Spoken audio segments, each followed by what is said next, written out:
Hi, welcome to English Composition. I'm Michael Cheng. I'm here with Cher Chen today.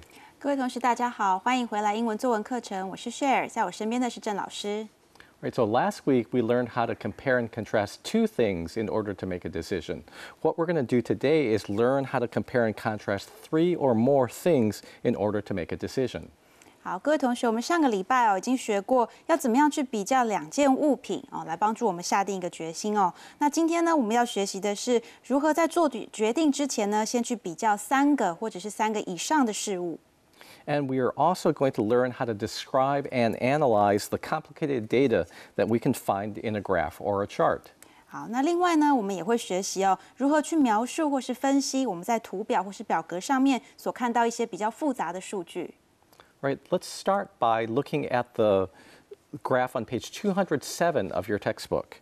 This is a bar graph, and it shows the results of a survey about bagel preferences. 好，那各位同学呢，可以现在看一下课本第207页哦。这地方呢有一个所谓的长条图，那这张长条图可以显示关于贝果喜好的调查的结果。You can see that there are 4 kinds of bagels. 好，各位同学可以看到呢，在这个表格上面包含了4种贝果的讯息哦。And the information about each type of bagel is divided by age range, which is listed along the horizontal axis or along the bottom of the screen. 好，那各位同学也可以发现，每一种贝果它被购买的这个讯息呢，是用年龄来做分层区分的。这一部分呢是列在长条图的水平轴也就是靠着图表底部的地方。And since there's information about 4 types of bagels in each age range, we can call this a multiple bar graph. 好，那既然这样子的表格呢，它的讯息是用不同的年龄层的消费者来做区分的，我们就可以把这个表格取个名字，叫做群组长条图。You can see we also have information about frequencies along the vertical axis or up and down the side of the bar graph. 好，那各位同学也可以发现，在垂直轴的部分呢，也就是从上到下这个部分它获得的呢，是所谓消费者购买的次数也就是频率上面的讯息。And when we report about the information in this bar graph, either in a meeting or in a written report, we have to do more than just show the graph. In addition, we need to explain and interpret the information in the graph. 好，那当我们如果现在在会议上或者是在需要撰写文章去解读这个图表的时候呢，我们不能仅仅只是把数字呈现出来我们还需要去解读，并且去诠释这样子一个表格，还有它里面传达的一些内容。And so today we're going to show you how to write about the information in this bar graph. But before we do that, let's watch a video and find out more about the information in the survey. 好，那今天呢，我们就是要教各位同学如何去描述这样子一个长条图里面的讯息内容用文字把它写出来。不过在我们开始之前呢，先让各位同学观赏一段影片，获得一些背景的资讯。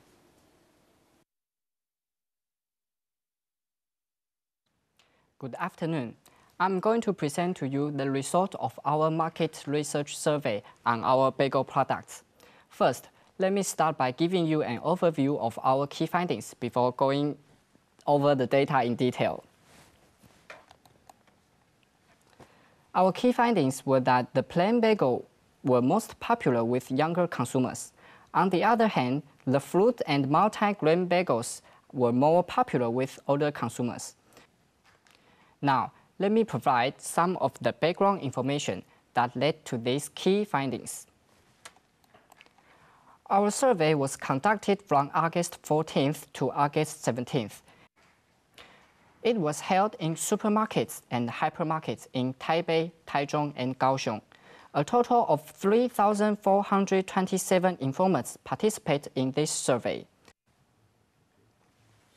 Okay, and this chart presents the popularity of our plain bagels.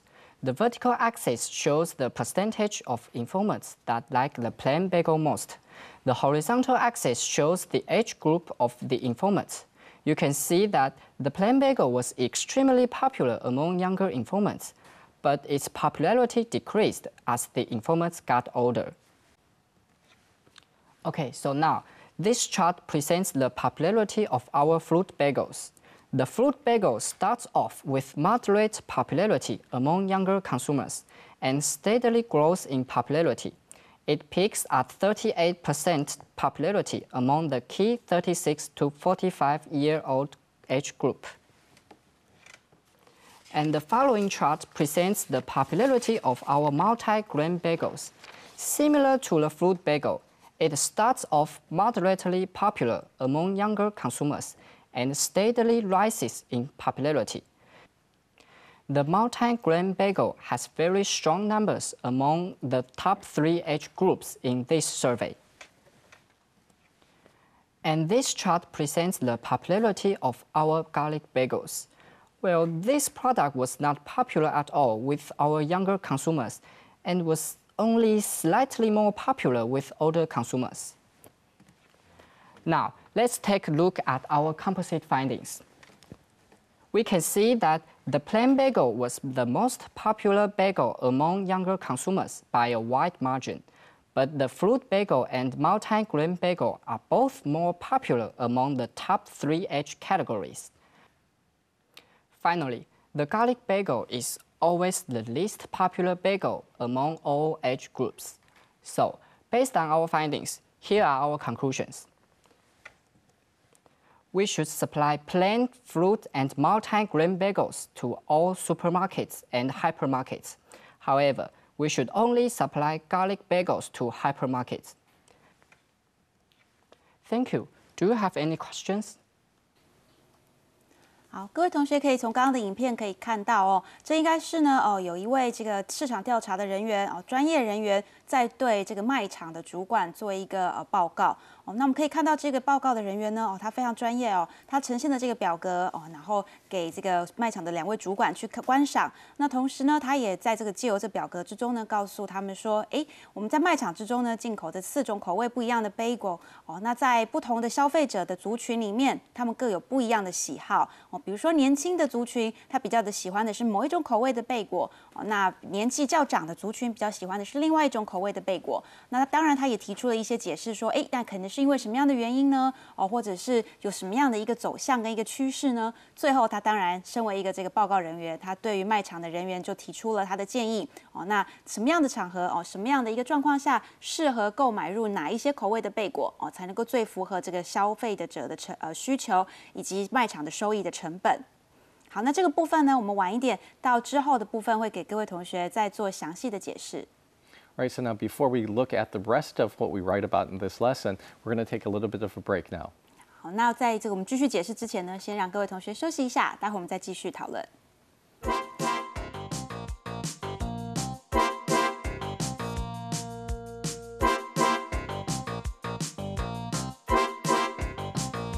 Welcome back. And so before the break, we learned a lot about the information that we see in the graphs in your book. And so now that we understand all that information in the graph, let's figure out how we can turn that information into a written report. 好，各位同学，我们现在已经知道了，我们课本上刚刚看到那个图表它是在这样子的一个状况下，有一个这样市场调查的过程才去完成的那接下来呢，我们要来仔细的去解读这个长条图里面所传达的各个讯息了。我们会把这些讯息呢转换成文字，然后写成一篇报告。And now the first thing that we need to know is that if you put a graph into a report, you should describe what the information in the graph is. You should describe what the graph means. 好，我们首先呢要做的第一件事当然我们就是要去解释这个图表它所代表的意义啦。你可以透过呢帮图表取一个名字用这样的方式呢来描述这个图表。And so you can describe what our graph is, the graph that we have in the book, by giving it a title. And something like Bagel Market Research or Bagel Popularity by Age Group are titles that could be appropriate. 好，那根据这个办法呢，那我们这个课本上这个表格，我们就可以给它一个名称，比如说我们可以叫它做这个所谓的贝果市场调查结果表或者呢，我们可以叫它做在不同年龄族群中贝果的受欢迎程度表。Now, in addition to giving a title to your graph, you have to do more than that. And you should also go on and explain what the key information is in the graph. And you should also tell what the important conclusions of the graph are. 好，那当然除此之外光是给一个名字是不够的，你还要继续的呢去解释这个图表中所传达的各种不一样的讯息。那当然还要提出这个表格能够传达给我们的一个重要的结论。Now let's go and take a look at the writing model, and we're going to see how the writing model describes the information in the graph. 好，现在各位同学，我们先来看一下写作范例的部分，我们就可以看到这个表格能够传达是什么样的讯息。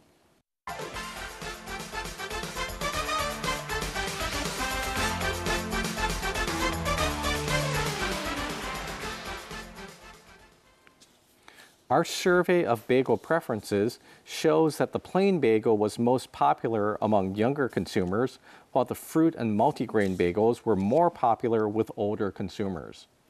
针对消费者的贝果偏好所做的调查中显示，原味的贝果在年轻族群中最受到欢迎，而水果口味及五谷口味的贝果则在年长的族群中较受欢迎。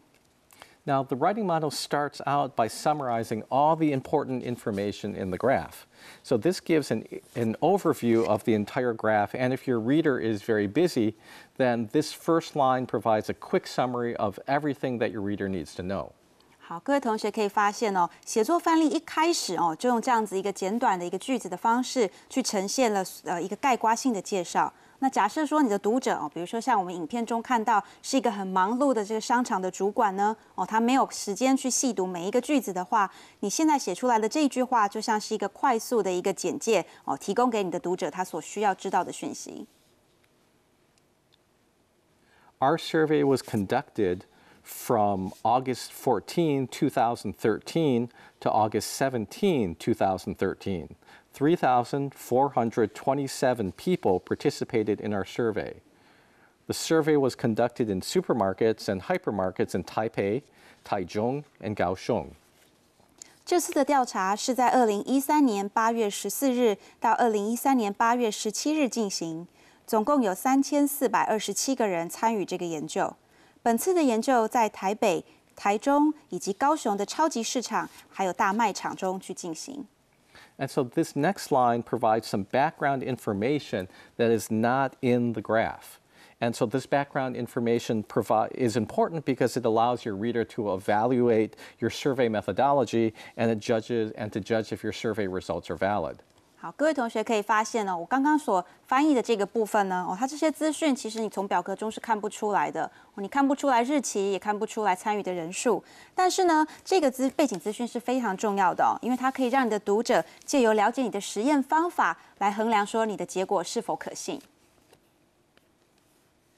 The results of the survey show that the plain bagel was most popular among younger consumers, but its popularity decreased as consumer age increased.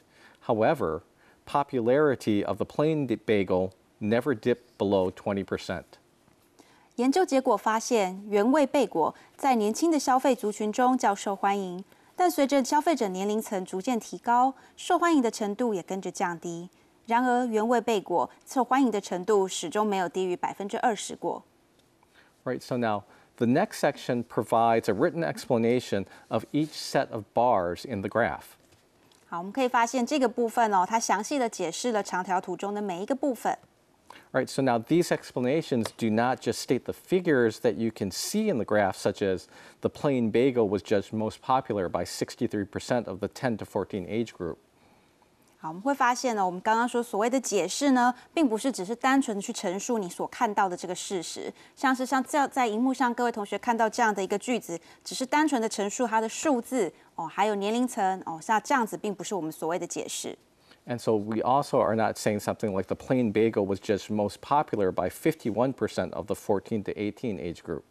好，那想当然尔的，如果你继续把文章哦，用这样子方式去继续写说，哦，那它是多少 percent 啊，在哪一个年龄层啊，这样子呢，依然不符合我们所需要的解释。So instead, this section provides an interpretation of the figures in the bar graph. And so it takes a trend that you can see with your eyes and turns it into a concrete, explicit explanation. 好，那相反的，你会发现呢，在写作范例中呢，哦，它是写作的方式是提出了这个长条图中数字的解读，哦，它把它在这个图表中所观察到的一个趋势哦，很具体而且很明白的显示出来。So now writing is important because it can take a general feeling or something that you might subconsciously understand and it makes it into something that's clear, it makes it into a clear and conscious statement that you can make a commitment to. 好，那各位同学可以发现，写作就是这一点跟我们一般口说不一样哦。它可以帮助你呢，把你潜意识中已经了解到的一个趋势，用具体的方式，清楚的、明白的陈述出来。All right, let's go on and take a look at more of the writing model. And the fruit bagel was usually the second most popular bagel with all age groups. It was most popular among the 36 to 45 age group, and it had a popularity of approximately 30% for all consumers over 18 years of age. 水果口味的贝果在各种年龄层的消费族群中都占第2名，它在36岁到45岁的年龄层中最受欢迎，而在其他高于18岁的消费族群中，也都有约莫30% 的受欢迎程度。All right, so now in this section, we are going on with information that's in the next category of the bagel. And instead of just stating some of the numbers that we see in the graph, we also point out some kind of important conclusion that we can draw from the data. 好，我们现在会发现呢，这个写作范例继续去探讨下一个种类的贝果，它是一些相关的调查讯息，而且再一次的，你会发现写作的方式并不是单纯的指出数字而已，而且呢，它还是提出了一些比较重要的结论。Right now, let's look at the third kind of bagel. The multigrain bagel had a high popularity among the top 3 age categories. Its popularity peaked at 41% for the 25 to 35 age group, and it was over 30% in popularity among the next 2 age groups. 五谷贝果在前3高的年龄族群中有着较高的受欢迎程度，它的受欢迎程度在25岁到35岁的消费者中获得最高的欢迎度是41%，而在紧接着其他2组的年龄层消费者中，也有大约30%的受欢迎程度。All right, and so you can notice here again that the writer is interpreting the data to draw some conclusions about the multigrain data and not merely stating what the numbers say. 好，那各位同学，我们再次印证了刚刚的说法哦，我们并不是只是单纯的去陈述表格中所呈现的数字，而是呢，我们要让这些数字去做解读，然后呈现出比较重要的一个结论跟论点。All right, so now after this, let's go on and take a look at the last group of bagels. So it says the garlic bagel was the least popular bagel. Few of the younger consumers liked it, and it never reached 10% in popularity with any age group. 大蒜贝果是最不受欢迎的一种，很少年轻的消费者会喜欢它，而且即使在其他的年龄层中，大蒜贝果的欢迎度也从未达到10%。And so once again, we see that the writer is explaining the key point that we can conclude from the data about the garlic bagel. 好，那再一次的，你可以看到作者呢，直接的把这个大蒜贝果的调查里面可以得到的重要资讯呢，很直接的陈述出来了。All right, then finally we see that our paragraph about this bar graph is going to conclude with a suggestion about the type of action that we should take based upon the information in the bar graph. 好，那你也可以发现呢，在这个部分结尾的部分呢，根据图表所提供的资讯呢，写作者他也提出了他的建议。All right, and so it says, based on this data, I believe that all supermarkets can carry plain, fruit, and multigrain bagels, but only large hypermarkets should carry the garlic bagel. 好，那也因此呢，这地方写到根据这份资料的结果，我们建议所有的超市及卖场都应该要购入原味、水果以及无谷口味的贝果，但只有大卖场才需要购入大蒜口味的贝果。Right, and so the writing model is just a short paragraph about the bar graph. And if we were writing a more complete report, we could include additional information. So this could include the data gathering methodology and maybe the total number of informants in each age category. 好，那各位同学可以发现毕竟我们的写作范例呢，还是受限于它只是一个简短的段落所以呢，它陈述的资讯还是有限的。那如果现在呢，我们可以去写作一份更完整的报告的话，我们可以再加入更多的资讯包含了收集资料的方法或者是像是样本的年龄分配啊这些相关的资讯都是可以在更完整的报告中去提及的。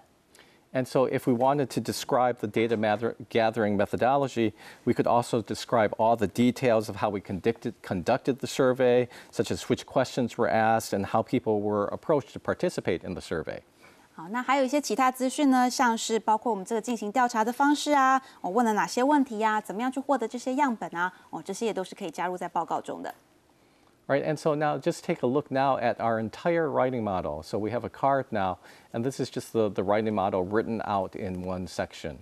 好，那现在各位同学所看到的哦，也就是我们的写作范例哦。那我们这个地方呢，刚刚已经为各位同学好好的讲解过了。And so this writing model is in your textbook, and so you can read it all together on your own.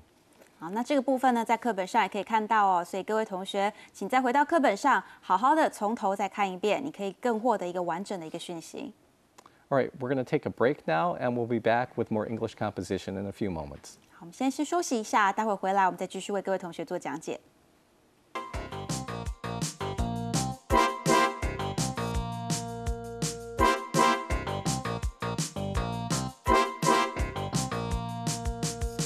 Welcome back from the break. When you're writing an explanation about the information in the chart or graph, it's important to be able to describe data trends. 好，欢迎各位同学回来哦。刚刚我们在看这个所谓的写作范例的时候呢，你会发现哦，其实呢，你所需要学习的不只是单纯的去描述或是去解释这个表格，还有很重要的一件事是你必须要学会去描述资料的一个所谓的趋势。So here's what we wrote about the plain bagel in the writing model. 好，各位同学现在在荧幕上看到的，也就是我们用来描述原味贝果的一个方法。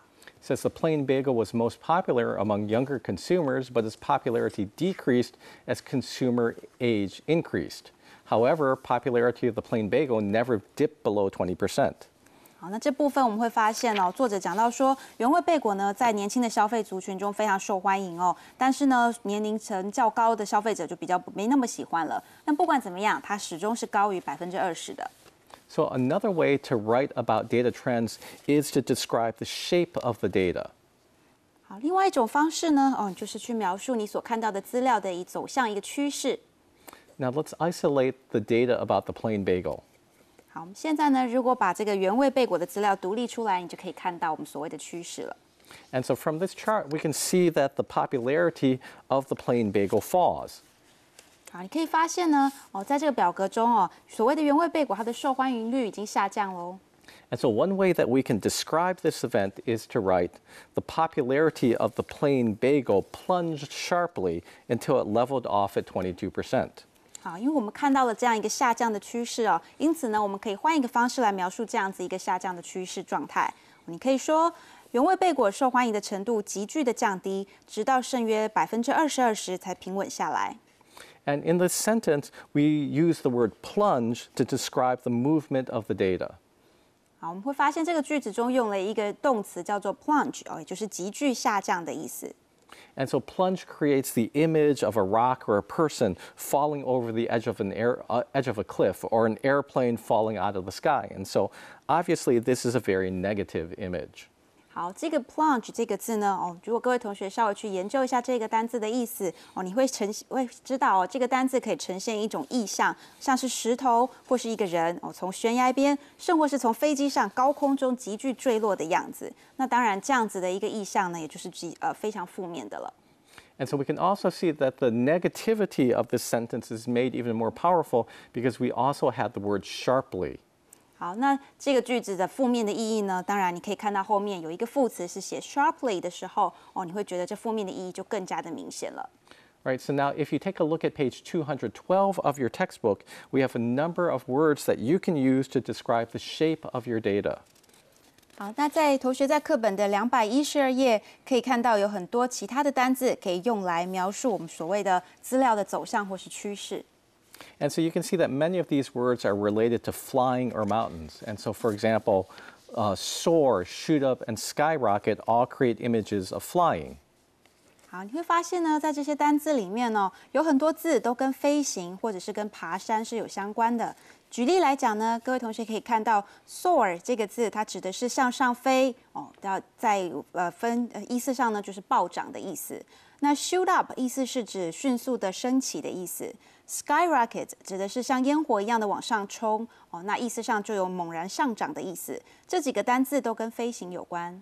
And then we have other words like climb, peak, and flatten out that are related to mountains or climbing a mountain. 好，那另外几个单字呢，像是 climb 是攀爬的意思 ，peak 是指达到巅峰、达到顶峰，flatten out 意思则是平坦变平坦的那这几个单字呢，则是跟爬山的意象有关。